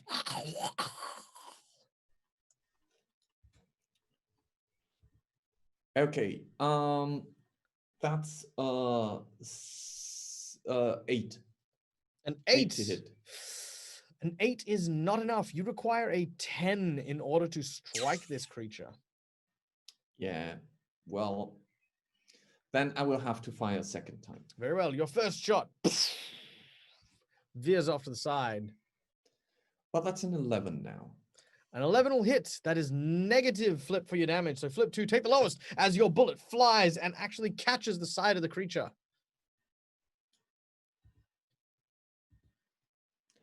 That's Minimum just damage. 1 minimum damage, which would be 2. All right, 2 points of damage. As it strikes this creature, more of its sort of bluish black blood flies from the wound. It sort of staggers in the air for a moment and takes notice of you. Next up is Billum. I'll quickly pat myself down and realize that both my garrote and my knife and my clothes, which are on the girl across the other side of the bridge. But very easily, I will pat myself down and find that stashed between my buttocks, I have my hip flask full of moonshine. Yes, you do. I am going to attempt to do something very dumb and throw my hip flask at this flying creature. All right, you will need to make a throwing check as you are attempting to hoik your flask of very flammable moonshine at this creature. What is that based off of? Throwing is based off your grace if you do not have ranks in it. That is a 5. A 5 has you watch as the hit flask goes splash.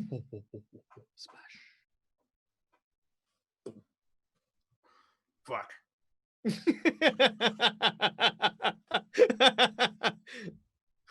Well, drawing out your flask and throwing it into oblivion are your 2 actions, I'm afraid. Next up is Edward. I'm going to shoot this thing. Very well. Your gun was already in hand. You may absolutely fire when ready. Bang. 12. Nice. Your first shot clips it square in its thigh. Blood flying outwards. Flip 2, take the lower. What? What? I may have flipped the... There we go. No, hang on. I No. think I know what you did. I think you did that. There you go. Yes, thank you. All right. It takes 2 damage. Very well. 2 points of damage as the creature gets shot once more. You watch as it sort of reaches around and seems to grab something from nestled between its butt cheeks as well. following after Billum's thoughts. It doesn't It's have also time to got a stop you flask from of attacking moonshine. you a second time, though. Just you wait until Edward reaches between his buttocks. Do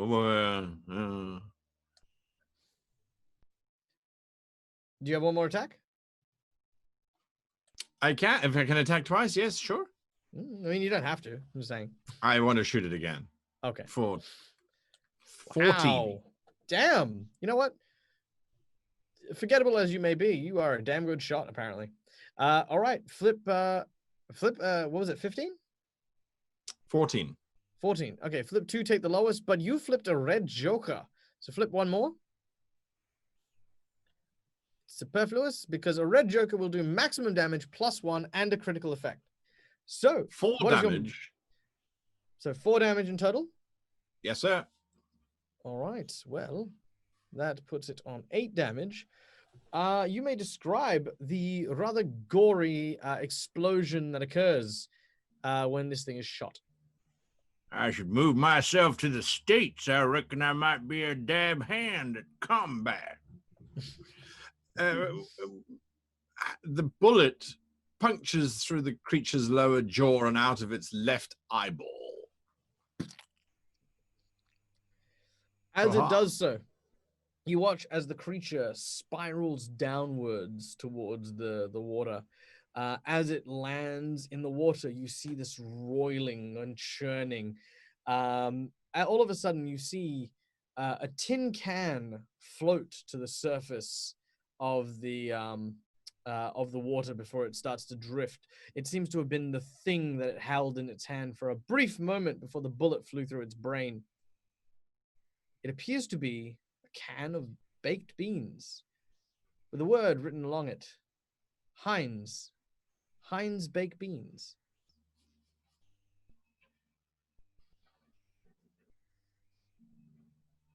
That sounds like the chat was responsible somehow.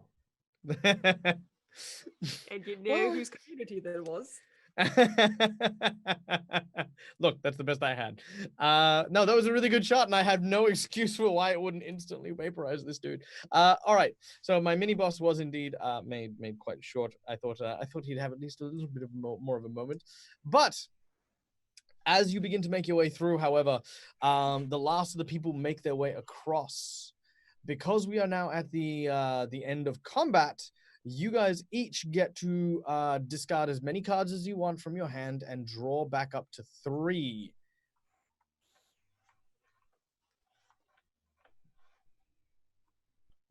All right. Here we go. As the last of them make their way across the fluffy bridge, you watch John, as the only ones left on your side are now just you and the little girl. Well, I think it's time. So I will get myself ready. I will just like going into sprint position and summon every strength I have. And as I pick up the girl, Billum, I start running as fast as I can across the bridge. All right. You grab her by the waist and you begin to run. Now, to do this with enough speed and with enough time, you need to make 3 successful checks before you fail 2. Oh, great. Your first, you can choose any of these checks to use. You may use your evasion, your athletics, your acrobatics, or your survival. Any of those 4 skills are available to you. That's great. Why? Okay. Well, I'm not going to argue with the game master. The Fate Master. So Fate my Master. first flip is going to be an acrobatics. All right. Oh, that's With a pretty 12, good. you grab hold of the child and you take your first steps. As you do, the ground still seems stable. You're not quite sure where it's going to start sagging first now that no one's on the bridge. But as soon as you step out, you can see the very panicked look on everyone's eyes. The teddy bears, which were in a tight cluster, suddenly widen throughout the actual bridge itself. And as you start moving, you can feel the softness returning to the bodies of the creature. Next check. Next check. You said I have to make 3 checks. I can fail 1, right? I can't 3 fail more successful than 1. before 2. Yes, 3 successful Okay. checks before 2 failures. Perfect. So I'll try the evasion check now. Okay. Do we have any rope on our side whilst the professor's running? Good question. They don't have any on their persons. You do know that that Harriet would likely have a photo reel or a film reel, like one of those things.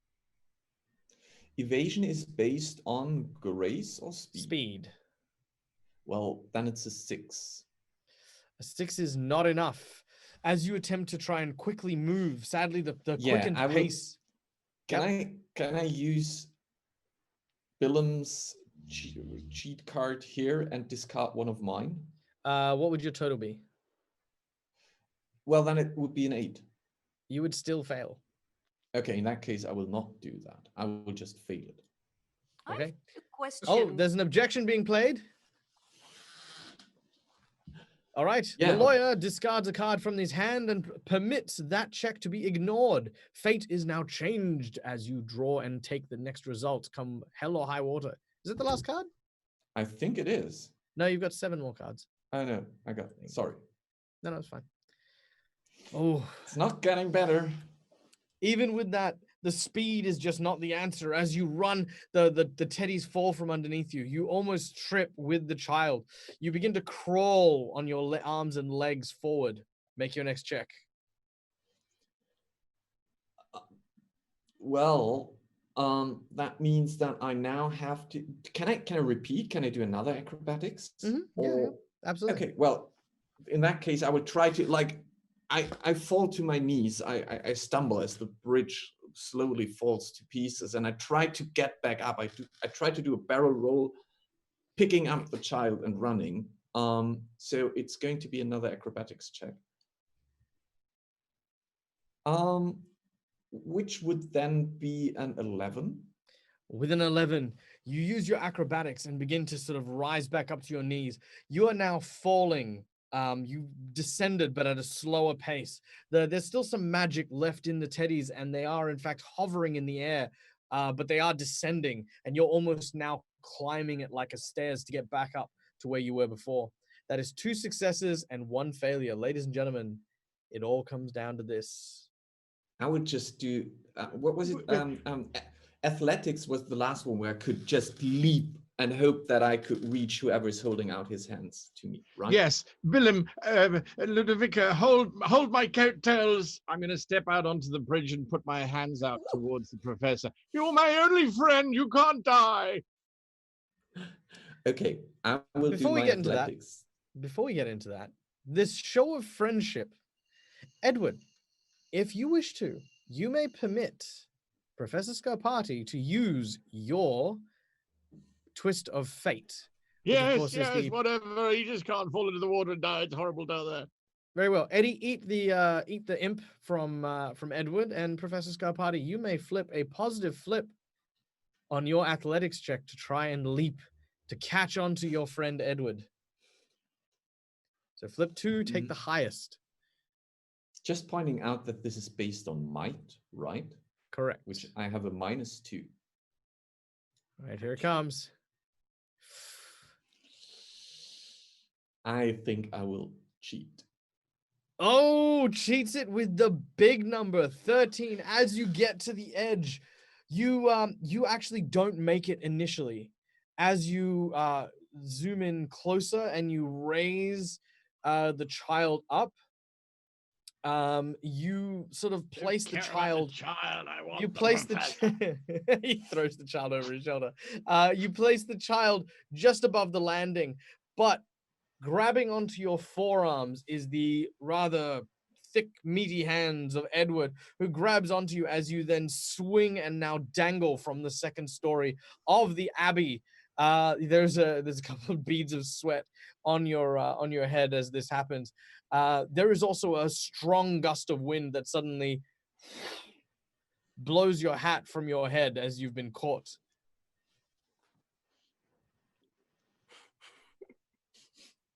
Beautiful.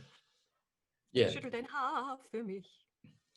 You pull and you strain and you lift the professor onto the ledge. There is a cheer that goes out and a round of applause for the professor. Big Well, hugs. thank you, Atwood. That was really close. You saved my life. Got my name right. Yeah, I did. Oh,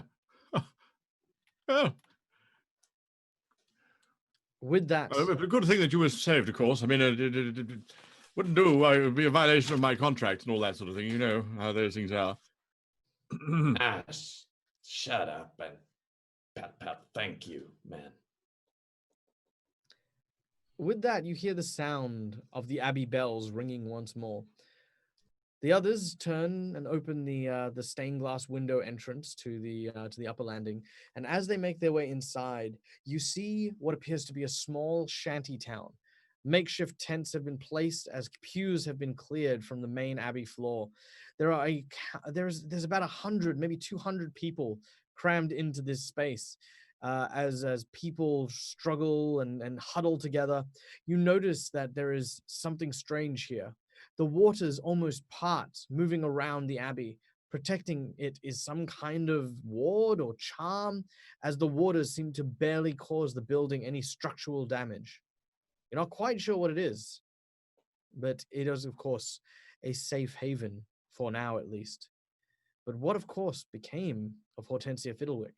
What will happen to these individuals? Will they manage to stick out and ride the storm here in this place of sanctuary? Find out next week when we return from to our next session of Through the Breach Avalon Society. Thank you so much, of course, to my players. Now we are ending a little bit early, and that is because I thought that was such a nice moment, right? I thought everyone had some really, really good moments today. So we're going to do something special at the end of today's episode, and that is we're going to get some insight from my players about today's session and some of the stuff that occurred, and maybe just plunge into a little bit of the what happened for today. So, let's of course start with Anthony. Anthony, tell us who you are. Throw the plugs in, and then of course tell us what you thought about today's game. Oh, yeah. Of course, I'm Anthony. You may also know me as Vegemite Dangerous. I am the managing director and producer on Roll for Damage, an Australian Twitch channel here that does Dungeons and Dragons and other TTRPGs.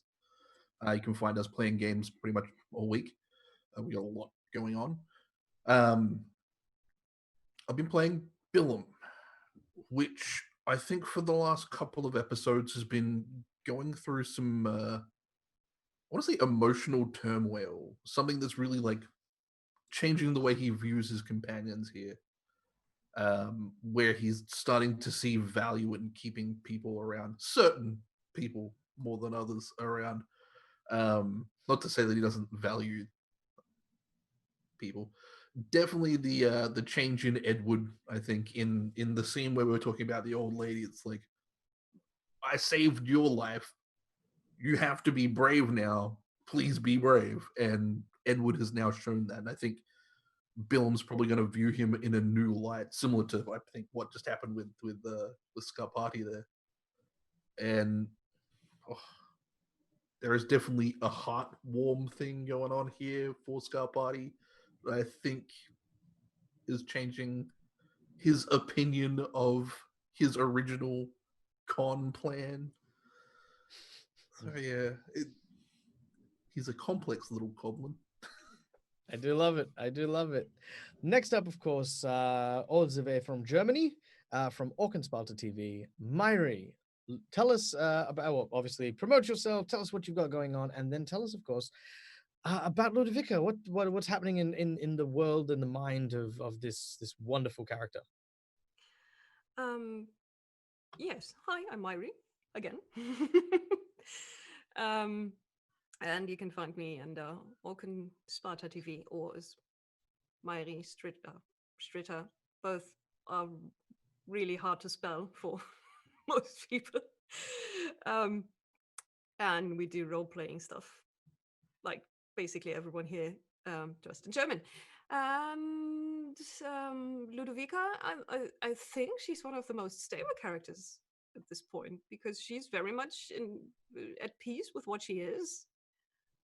And the only thing is that usually she would have been very much harder about on the point that we need to get Hortensia back because that's one of her very few friends who actually accepts her as, being undead, and that's fine.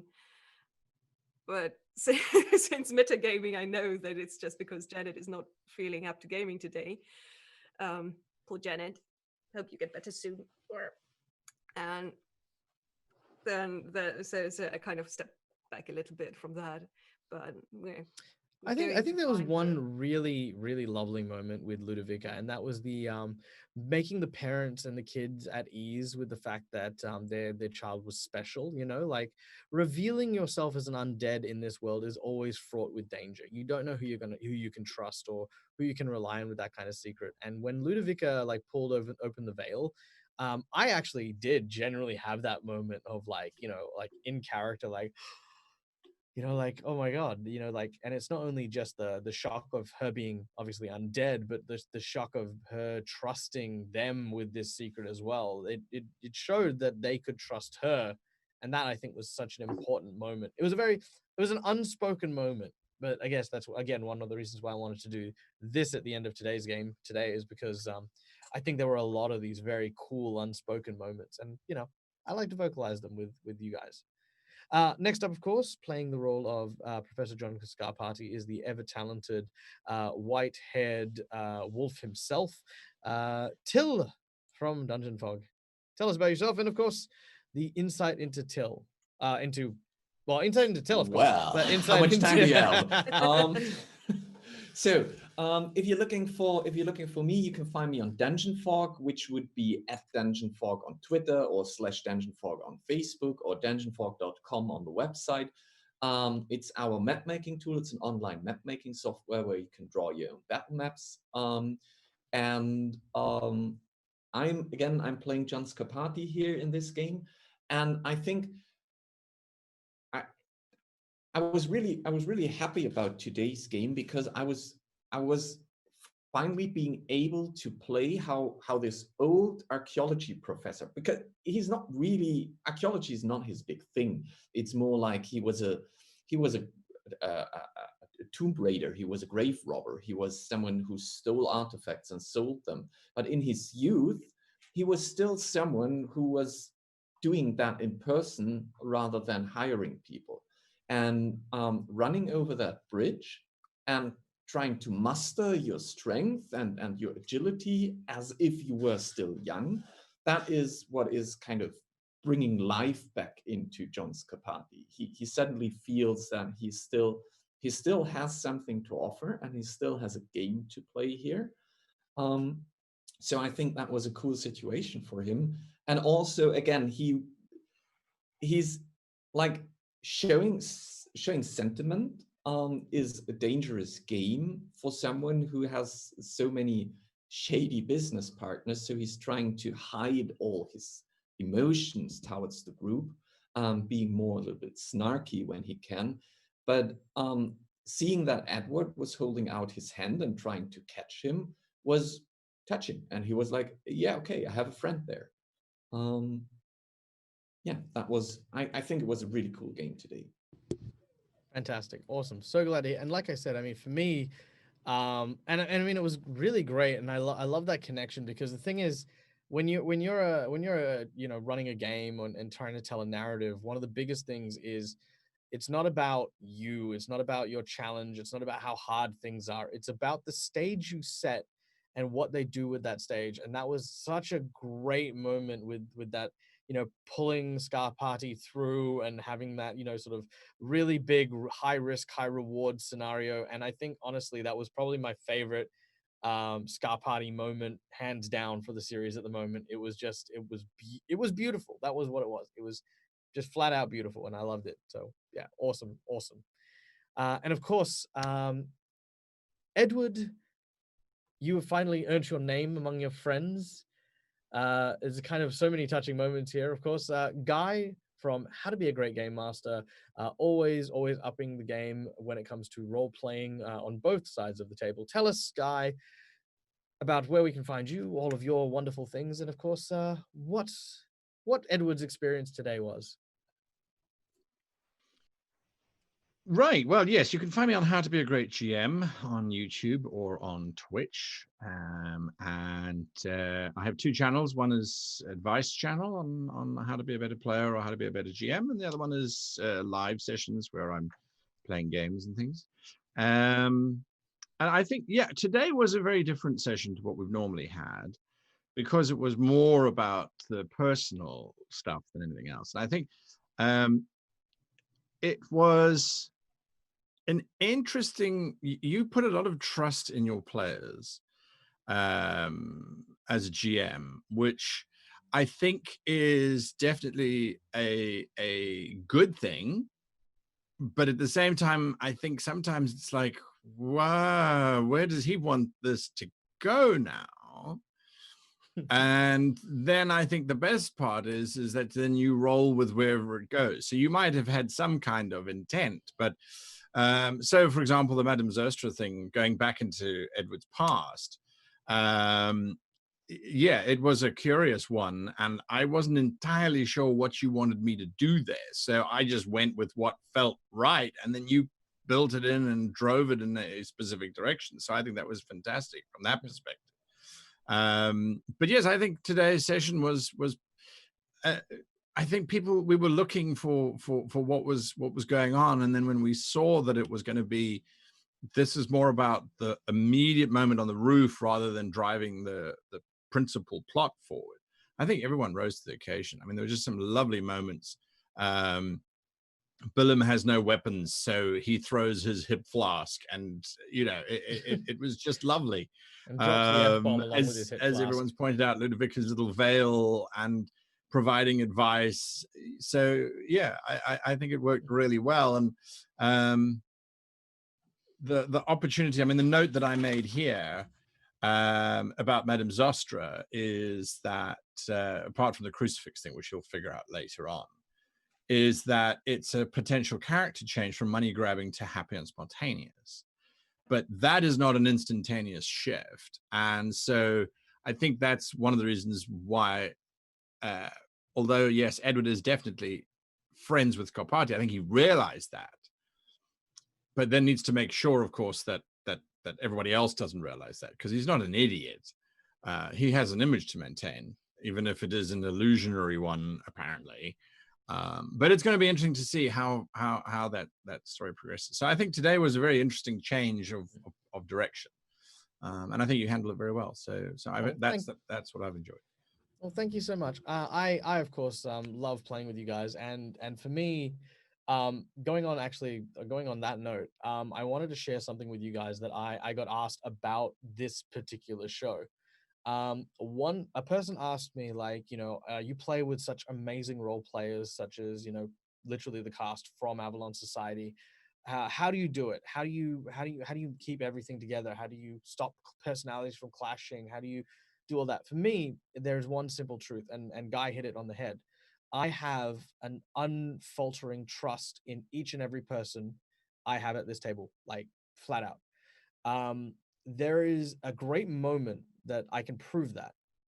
We had in last week's game a moment where Guy was attacked by the giant demon creature. Eddie, can we pull up the demon creature again? Because I love showing it to people, because I always love watching the player's face when I pull it up. So Spring-Heeled Jack, this monster that is literally the size of a giant with claws and teeth and horns, they literally watched it rip a person in half with its bare hands.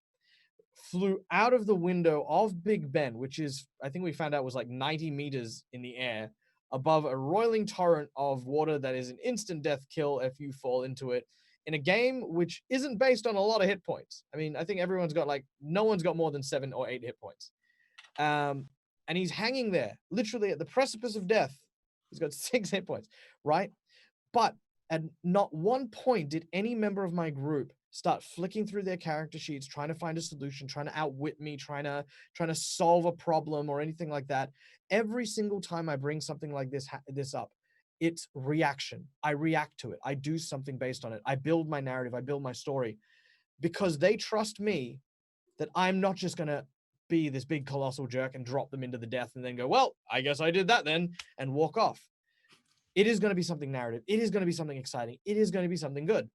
And not once do I ever feel like I need to rein in, control, or otherwise stop these wonderful people from being creative. Moments like that, I build to hear what you guys want to create, because it gives me the best insight as a GM or as a Fatemaster to know what elements of the story I need to move in what directions to appeal or to build the characters that you want to build.